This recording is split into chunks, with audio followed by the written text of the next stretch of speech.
자, 반갑습니다. 신경진입니다. 자, 이제 우리가 지난 시간까지 자바 초급 과정을 다 이제 배열까지 마무리를 하고 이제 7장, 예, 이제 클래스 객체와 클래스 1장인데요. 이제 이 부분부터 우리가 어떻게 보면 완전 이제 정말 자바의 개념을 배운다고 생각하시면 돼요. 지금까지 초급에서 했던 내용들이 다 밑바탕이 돼서 이제 이 부분이 이제 여러분들이 알게 되면 더욱더 고급스러운 프로그램을 이제 프로그래밍을 하실 수 있다. 그렇게 저는 생각을 합니다. 그래서 먼저 객체와 클래스 1장에서는 뭐 객체가 뭔지, 클래스가 뭔지, 그리고 뭐 어떻게 해서 이제 우리가 코딩을 해야 되는지 등등에 대한 전반적인 부분을 좀 살펴보면서 이제 디테일하게 알아볼까 합니다. 자, 한번 볼까요? 자, 객체 지향 언어란이라고 나와 있어요. 그죠? 객체 지향 언어는 뭐 들어보신 분도 있겠지만은 OOP라고 하죠. Oriented Object Programming 해가지고 객체에서 지향이 되었다, 객체에서 기원이 되었다 해서 만들어진 언어예요. 자, 그래서 결과론적으로 말씀을 드리자면, 원래 객체 지향 언어는 과학적이나 뭐 군사적 모의 실험을 위해서 컴퓨터를 이용을 해서 가상세계를 이렇게 만들어 보려는 노력으로 일단 시작이 됐어요. 자, 여러분들 이게 혹시 프로그래밍 언어가 왜 등장했는지 이유는 알고 계십니까? 예. 뭐 대다수 학생들한테 물어보면 프로그래밍 언어가 왜 등장했니? 이렇게 물어보면 뭐 사람을 편리하기 위해서 뭐 사람이 하는 것보다 훨씬 더 빠르게 수월하게 할 수 있게 되어서 뭐 그런 등등의 답변을 듣곤 합니다. 그럼 물론 틀리지는 않았어요. 하지만 우리가 이제 프로그래밍 언어가 보통 1920 몇 년도부터 해가지고 1900 한 5, 60년도까지 이렇게 서서 조금씩 이때부터 생겨나기 시작했는데, 자, 가만히 한번 생각해 보십시오. 이때 여러분도 역사를 공부해 하셨기 때문에 아실 거예요. 자, 이 시대는 뭐가 많았습니까? 예? 그죠? 전쟁이 많았다. 전쟁. 서로 영토를 차지하고, 뭐, 영토를 빼앗고. 그래서 이 전쟁 때문에 등장을 한 거예요. 결과론적으로 보면. 그래서 이 전쟁을 하면서 어떻게 하면 프로그래밍적으로 좀 잘 짜서 어떻게 하면 적진에 있는 그 적군들의 이제 살상 규모를 좀 크게 할까? 뭐 그러한 목적으로 처음에는 등장했던 게 사실이에요. 사실인데 이제 이러한 시대가 뭐 보통 70년, 80년까지 가죠. 냉전 체제가. 그죠? 이때만 해도 뭐 진주만 사태도 있었고 우리나라도 막 이제 뭐 일제 강점기였고, 그리고 또 뭐 있습니까? 1차 대전, 뭐 2차 대전 등등이 있었기 때문에 뭐 이제 아무래도 프로그래밍 언어가 전쟁 때문에 생겨났다고 해도 무방합니다. 어떻게 하면 많이 죽일까? 어떻게 하면 많이 전쟁에서 승리를 할까? 이런 것 때문에 등장을 했다라고 보시면 될 것 같아요. 자, 그래서 이제 이 시대가 지나면서 어떻게 됐어요?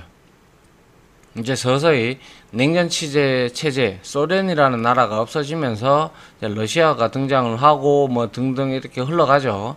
흘러가면서 이제 냉전 체제가 좀 사라지면서 이제 좀 어떻게 하면 사람들한테 윤택하게 할까, 사람들을 좀 편하게 해줄까, 뭐 그렇게 하면서 등장했던 게 이제 뭐 새로 이제 프로그래밍 언어가 이제 얼마만큼 사람들을 윤택해 줄게 할까라는 쪽으로 방향을 틀기 시작했죠.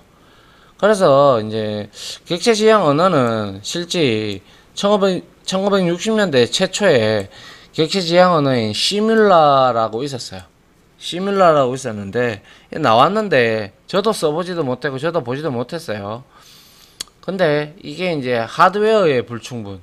자, 이게 무슨 뜻이냐. 이때만 해도 하드웨어가 뭐 램이나 롬이나 이런 개념이 있었을까요? 물론 있긴 있었겠죠. 근데 그 용량이 엄청나게 딸렸다. 엄청나게 저급이었다. 그러다 보니까 소프트웨어는 고급인데 하드웨어가 못 받쳐주니까 얘가 클 수가 없잖아요. 그죠? 그래서 불충분으로 일단 사장되어졌지만 이 개념은 지금까지도 좀 많이 영향을 미치고 있죠. 그래서 이제 1980년대 자, 1971년도에 C 언어가 나왔어요. C 언어. 이 C 언어가 나왔는데 이 C 언어가 이제 아직까지도 여러분들 생각을 해보시면 C 언어는 여러분들도 배워 보시거나 아니면 들어보셨을 거예요. 그래서 C 언어도 어떻게 됐어요? 71년도부터 지금 현재까지 2019년이니 현재까지도 아직까지도 사용되고 있어요. 그죠? 아울러 대학교 1학년들 뭐 공대생들은 다 배운다고 제가 들었습니다. 그럼 자바는 어떨까요? 자바는 이제 뭐 거의 뭐 이제 나온 지 얼마 되지 않았잖아요. 1995년도에 나왔으니까 이거는 벌써 한 50년이 흘렀고 이거는 이제 한 25년 흘렀어요. 그러면 여러분들이 이 강의를 듣는 여러분들도 이 자바를 잘 배워두면 많이 쓸 수가 있겠네요. 그죠? 뭐야, 여튼 1980년대 절차 방식의 프로그래밍, 이게 절차 방식이 뭐예요? 그죠?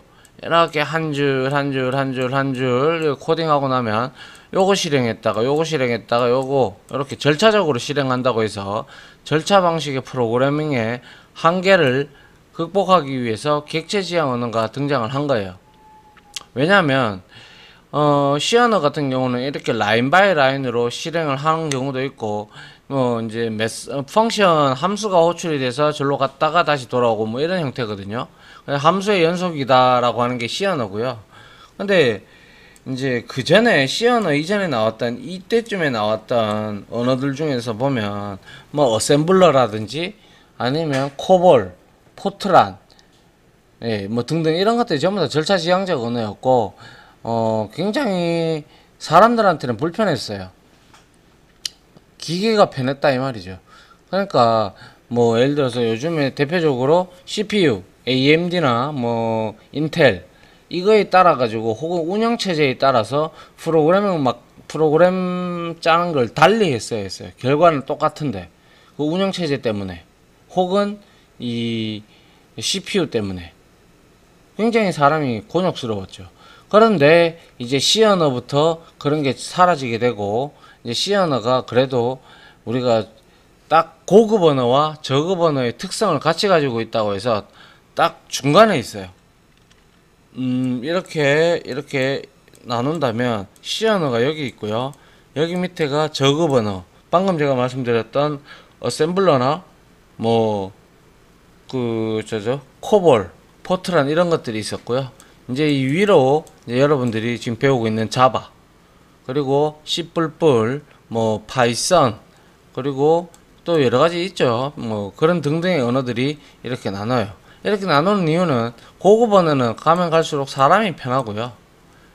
저급 언어는 내려가면 내려갈수록 기계가 편하더라. 기계가 그렇게 내용이 되죠.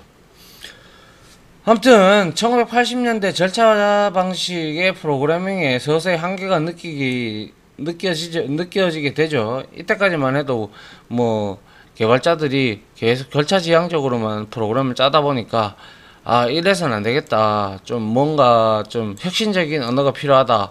라고 생각을 해서 객체 지향 언어가 이제 등장을 했는데요.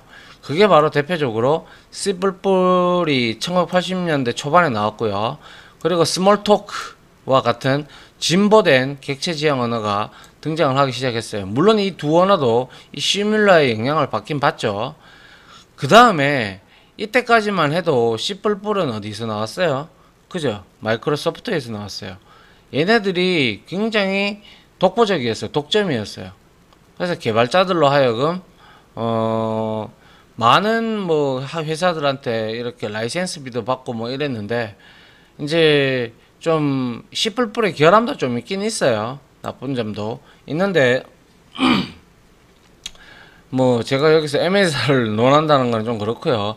여튼 저도 그때 뭐 개발하다 볼 때 좀 문제점도 있고, 문제점을 떠나서 그냥 좀 불편하다 그래야 되나? 그런 것들이 있었지만 뭐 클레임을 넣어도 뭐 고쳐주지 않았다, 뭐 독점이니까 뭐 그래 등등 되다가 이제 시간이 흘러서 1995년 말에 이제 드디어 자바가 선 마이크로 시스템즈에서 출시가 됩니다. 선. 그런데 이게 이제 결국에는 어떻게 돼요? 선 마이크로 시스템즈는 개발자들로만 만들어진 회사다 보니까 자금난에 조금 이렇게 되다가 결국에는 2010년도에 오라클로 합병이 됩니다. 합병이 되는데 이 오라클이라는 회사는 원래 데이터베이스 전문 업체였어요. 그래서 여러분들 들어보셨을 거예요. 오라클, MySQL 이런 것 등등이 전부 다 오라클사에서 이제 출시한 데이터베이스 DBMS라고 하죠. 데이터베이스 매니지먼트 시스템을 제공을 했던 회사가 오라클이에요. 독보적이죠, 이 회사도. 그래서 이 회사는 다 좋은데 이제 저장하는 부분은 다 있는데 이제 이렇게 막 프로그래밍하는 언어를 가지고 있지 않다 보니까 유독 이제 썬을 이렇게 바라보다가 썬을 이제 2010년도에 합병을 하면서 좀 이제 어떻게 보면 양날의 무기를 지냈다 그래야 되나요? 아무튼 입김이 많이 세지기 시작하죠. 자, 여튼 그거는 뭐 제가 여러분들 그냥 알아두면 들어보면 재밌을 것 같아서 한번 말씀드렸고요. 그래서 95년도 말에 이제 자바가 출시되면서 이때 혹시 뭐 아실지 모르겠지만 이제 한국에는 접속이라는 영화가 나와가지고 그때 이제 막 천리안, 나우누리 뭐 이런 것들이 있었어요. 뭐 ADSL, VDSL 그것들이 전부 다 지금의 5G의 원초가 되는 거죠.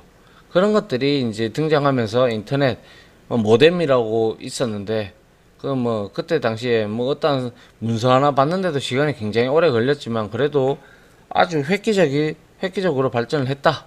그래서 인터넷의 보급으로 인해서 이 자바가 이제 프로그래밍 언어로서 선두주자가 되면서 왜 전 세계에 퍼지니까요, 그죠? 퍼지다 보니까 얘는 무료예요, 무료. 자바는 지금도 무료지만 무료로 시작했기 때문에 돈이 안 들잖아요, 그죠? 그러다 보니까 이제 여러 개발자들이 많이 사용을 하다가 이제 주류를 이루게 되죠. 그게 이제 어떻게 보면 객체지향 언어가 지금까지 흘러왔던 방향이라고 보시면 될 것 같아요. 자, 그 다음에 객체지향 언어의 특성이라고 나오는데 뭐 아직 우리가 사용도 안 해봤는데 특성부터 살펴본다는 게 조금 앞뒤가 안 맞을 수도 있는데요. 한번 들어나 보시죠. 들여다 보면 여러분들이 나중에 하시고 나서 왜 이게 이러한 특성을 가지고 있는지에 대한 내용은 알고 계시게, 이제 서서히 알아가시게 될 거예요. 자, 코드의 재사용성이 매우 높다. 자, 우리, 앞선 강의 초급에서 우리가 메서드라는 부분을 배웠죠. 그죠? 맞습니까? 자, 메서드. 다른 말로 함수라고도 해요. 이 중급에서도 이 객체지향 개념에서도 메서드가 나오긴 나옵니다. 그 디테일하게. 이 메서드가 뭐예요? 그죠? 어떠한 특정한 기능을 수행하는 어떠한 그 함수와 똑같은 역할을 하는 놈이에요. 그죠? 그러면 우리는 이거를 필요할 때마다 불러서 호출만 하면 되잖아요. 그죠? 불러서 호출만 해가지고 쓰기만 쓰면 돼요. 메서드의 서는 부분만 알고. 그랬을 때 이제 우리는 이걸로 인하여 코드의 재활용성이 매우 높아지죠. 또한 이제 클래스라는 개념이 등장하는데 그 클래스가 어떻게 보면 설계도의 개념하고 똑같아요. 그래서 설계도의 개념이 똑같기 때문에 자, 여러분들이 그걸 좀 잘 이해하시면 돼요. 자, 그 다음 새로운 코드를 작성을 할 때 이미 만들어 놓은 코드를 이용해서 쉽게 작성이 가능하다. 뭐 이렇게 되어 있어요. 그죠? 이게 바로 이제 뒤에서 배우게 될 상속이나 클래스를 만들 때 이제 되는데, 상속은 위에서 아래로 우리가 모든 걸 이제 받을 때 쓰는 거죠. 그래서 뭐 조상 클래스, 부모 클래스, 자식, 자손 클래스 등등 이렇게 얘기를 하는데, 그러한 내용들이 이제 등장을 하면 이 개념들을, 이 내용을 여러분들이 좀 이해할 수가 있다. 또한 코드의 관리가 쉽다. 이것도 상속에서 이제 따온 내용이고요. 자, 그리고 코드 간의 직간접적인 관계를 맺어줌으로써 적은 노력으로 코드 변경이 가능하다. 이 내용은 직접적인 관계가 바로 상속이 되고요. 간접적인 관계는 나중에 배우게 될 인터페이스 부분에서 우리가 확인을 할 수가 있습니다. 아무튼 한번 그냥 쭉 부담없이 한번 보겠습니다. 자, 보안과 신뢰성이 높은 프로그램을 개발을 가능하게 한다. 자, 이거는 이제 제어자를 통해 가서 뭐 프라이빗라든지 그런 것들이 있어요. 접근 제어자들. 그런 것들을 통해서 우리가 이렇게 보안성과 신뢰성이 높은 프로그램을 개발이 가능하게 해줍니다. 자, 뭐 캡슐화라든지 암호화라든지 등등. 그래서 데이터의 캡슐화가 가능하고, 데이터의 이제 코드의 중복을 제거하며 코드의 불일치로 인한 예외를 방지할 수 있다. 뭐 이러한 등등 지금 장점만 쭉 적었네요. 그죠? 그런데 뭐 이러한 개념이 들어왔다고 해서 굉장히 어렵다거나 뭐 그렇지는 않아요. 뭐 어떤 C 언어를 배우시든 어떤 언어를 한번 마스터를 한 개 하셨다 그러면 자바도 그렇게 어렵지 않으니까 뭐 약간의 규칙만 좀 달라요. 그래서 기존의 절차 지형적 언어하고 별반 다르지도 않아요. 보면 그냥 단지 클래스 하나 작성을 하고 뭐 여러 가지 개념이 좀 들어오는데, 그 개념만 좀 익숙해지면 여러분들이 이걸로 자바로서 프로그래밍 하는 데는 크게 문제가 되지 않는다. 저는 그렇게 바라봅니다. 물론 좀 어려운 부분도 있기는 해요, 실제. 하지만 그런 어려운 부분들도 하려고 생각을 한다면 이제 여러분들이 노력을 하시면 충분히 된다. 뭐든지 다 된다. 노력하면 안 되는 거 없잖아요. 그죠? 자, 여튼 이런 특성들을 객체지향 언어가 가지고 있다라는 거예요. 자, 그 다음 우리가 한번 볼까요? 자, 클래스와 객체 이렇게 돼 있어요. 이제 조금 요까지 한번 보죠. 자, 클래스란 무엇인가? 클래스는 객체를 정의해 놓은 코드다. 그리고 클래스의 용도는, 클래스는 객체를 생성하는 데 사용된다. 그리고 객체의 정의는 실존하는 사물이나 도구 등을 의미한다. 그리고 객체의 용도는 객체의 속성과 기능에 따라 달라진다. 자, 이렇게 돼 있어요. 한국말로 얘기를 해놨는데 무슨 말인지 모르겠다. 그죠? 제가 항상 학생들한테 이런 얘기를 해요. 그죠? 한국말로 다 해놨는데 무슨 말인지 한 개도 모르겠어. 자, 클래스. 이거부터 보죠. 자, 클래스는요, 여기 제가 비유를 좀 해놨는데, 자, 상품 설계도, 제품 설계도 뭐 이런 것들 있잖아요. 그죠? 여러분들 TV를 만든다고 생각해 보십시오. TV를 하나 만들 때 여러분들은 이 TV를 뭘 보고 만듭니까? 아니면 혹은 여러분들이 건담, 로봇 이런 것들 있잖아요. 그죠? 아니면 과학상자 저는 제가 옛날 사람이라서 그런지 모르겠지만 이런 피규어 등을 여러분들이 조립을 할 때, 만들 때 뭘 보고 만들어요? 그렇죠? 조립 순서도가 있잖아요. 그죠? 그게 설계도잖아요. 그죠? TV도 만들려 그러면 설계도가 필요하잖아요. 그죠? 이 설계도만 한 장 있으면 여러분들은 어때요? TV를 여러 대 찍어낼 수 있잖아요. 맞습니까? 그게 바로 클래스란 객체를 정의해 놓은 코드이다 라고 했던 말이, 객체는 여기 보세요. 실존하는 사물이나 도구를 의미한다 그랬어요. 그럼 TV는 실존하잖아요. 그죠? 도구나 사물. 에어컨이 될 수도 있고 오디오가 될 수도 있고 뭐 여러가지 될 수가 있어요. 뭐 핸드폰도 될 수가 있고요. 그런 것들에 대한 설계도고 그림으로 이렇게 그려 놓은 게 있다면 뭐 여기에 뭐 저항이 어떻고 뭐 회로도가 어떻고 등등에 대한 설계도가 있을 거잖아요. 이거 보면 우리 이런 거 만들어낼 수 있잖아요. 그죠? 그래서 이거를 클래스라고 하고, 이 클래스는 한번 이렇게 정의를 해 놓으면 이 뭡니까? 이 객체라는 놈을 지속적으로 우리가 만들어낼 수가 있죠. 우리가 원하는 만큼. 재료가 되는 만큼. 그죠? 그 다음, 역시 뭐 모니터 설계도도 마찬가지죠. 모니터 설계도, 모니터 이런 거 만들 때도 설계도가 분명히 있을 거예요. 그죠? 있으면 그거에 대해서 우리가 객체를 만들어낼 수가 있죠. 그것만 보고.